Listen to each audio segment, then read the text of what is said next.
Good morning, student. This is class 9, social science, the part of civics. That is chapter name is what is democracy and why democracy. Student, we are continuing this chapter. We have already covered in previous video other many topics. In this video, you will study many topics like free and fair electoral competition, one person, one vote, and one value. Students, जैसे कि आप जानते हैं इस chapter का नाम what is democracy and why democracy है। हम लोगों ने प्रीवियस वीडियो में बहुत से टॉपिक को कवर कर चुके हैं, जैसे लाइक हम लोगों ने प्रीवियस वीडियो में मुशर्रफ के बारे में पढ़ा था। आज इस वीडियो में हम लोग पढ़ेंगे free and fair electoral competition के बारे में।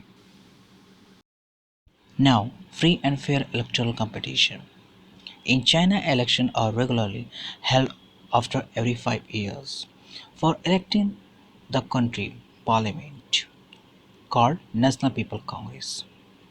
स्टूडेंट्स, जैसे कि आप यहाँ पे free and fair electoral competition को समझ रहे हैं, यानी कि इस चैप्टर का नाम है what is democracy and why democracy.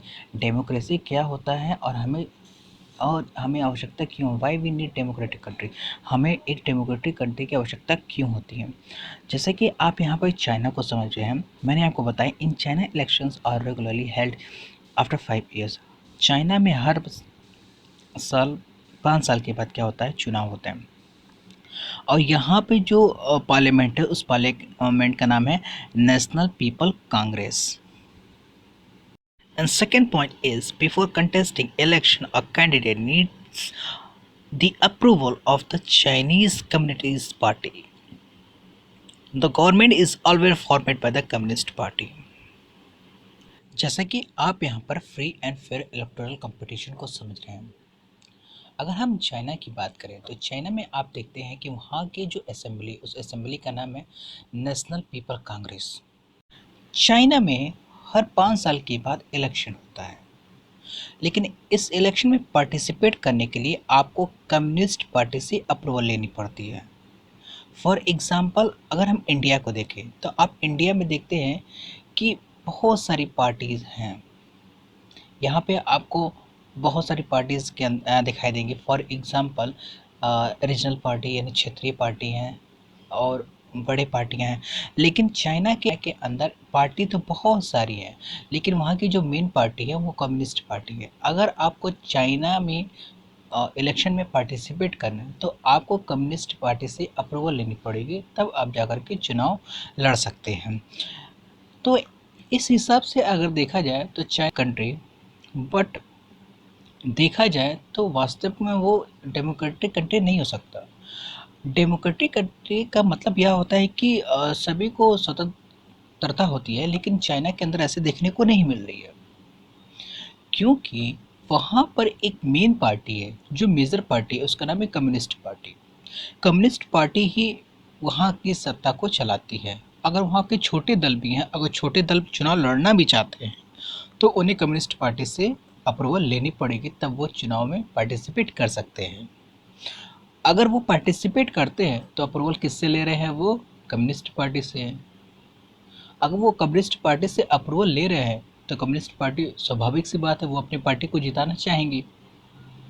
तो इससे यह होता है कि वो छोटी पार्टी, जो माइनर पार्टी जो होती है, उनको दबाने की कोशिश करते हैं। और इस हिसाब से चाइना के अंदर डेमोक्रेसी देखने को नहीं मिलती है। And we talk about Mexico. Mexico holds election after every 6 years to elect its president. But until 2000, every election was won by a party called PRI. PRI means Institutional Revolutionary Party. Opposition parties did not contest elections but never managed to win, as PRI was known to use many dirty tricks to win elections. Students, जैसे कि आप यहाँ पे Mexico के बारे में समझ रहे हैं, वैसे तो मैक्सिको के अंदर बहुत सारी पार्टीज़ हैं, लेकिन उनमें से जो मेजर पार्टी है वो है PRI.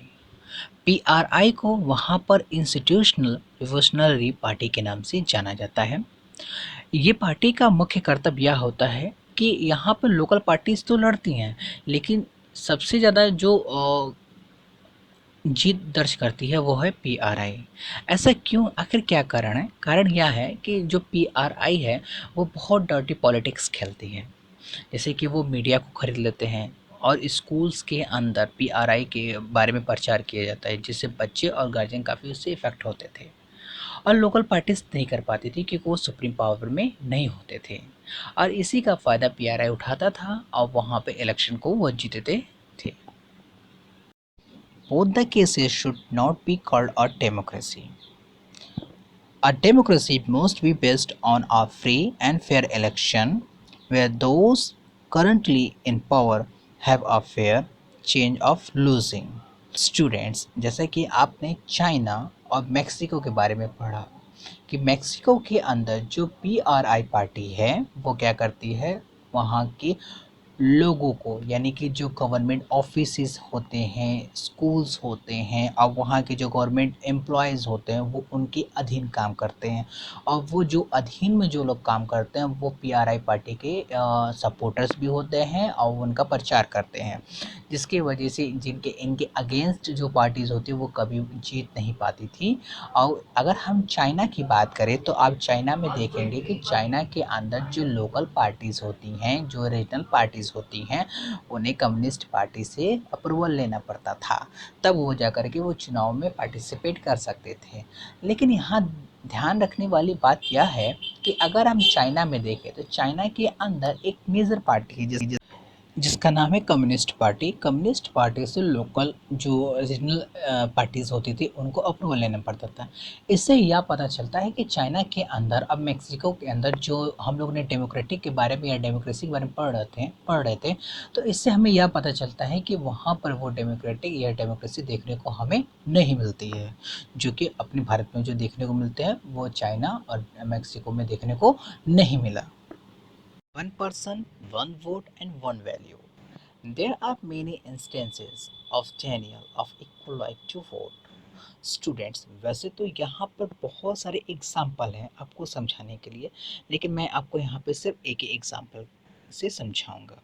For example, in Saudi Arabia women do not have the right to vote. यानी कि अगर हम सऊदी अरबिया की बात करें तो वहाँ में महिलाओं को वोट देने का अधिकार नहीं है। In a democracy, each adult citizen must have one vote and each vote must have one value. Students, जैसे कि आप यहाँ पे डेमोक्रेटिक कंट्री के बारे में अगर जानें तो आप ये पाएंगे कि अगर वहाँ के अंदर जो लोग होते हैं वो सबको इक्वल ट्रीट किया जाता है। फॉर एग्ज़ाम्पल, अगर हम इंडिया की बात करें तो हमारे प्रियम्बल है उसमें यह लिखा है, we the people of India, हम भारत के लोग। जब हमारा कॉन्स्टिट्यूशन हम लोग के साथ डिस्क्रिमिनेशन नहीं करता या डिस्क्रिमिनेट नहीं करता तो हम दूसरे के साथ नहीं कर सकते। हमारी गवर्नमेंट जो है वो सबको इक्वल राइट्स दी गई है। लेकिन हमने यहाँ पर बहुत सारे कंट्रीज़ के बारे में पढ़ा, जैसे कि चाइना और मेक्सिको। मेक्सिको के अंदर आपने देखा कैसे डर्टी पॉलिटिक्स होते थे, और उससे थोड़ा अलग चाइना में देखने को मिला। स्टूडेंट्स, इससे ये पता चलता है कि जो डेमोक्रेटिक कंट्री कहती है कि हमारी देश डेमोक्रेटिक है, वास्तव में वो डेमोक्रेटिक नहीं होती है, जैसे कि आपने चाइना और मेक्सिको में देखा। आपने यह भी देखा कि सऊदी अरबिया में वीमेन, जो औरतें होती थी, उनको वोट देने का अधिकार नहीं होता था। स्टूडेंट्स, हम लोग नेक्स्ट वीडियो में rule of law and respect for rights के बारे में पढ़ेंगे। Okay, thank you.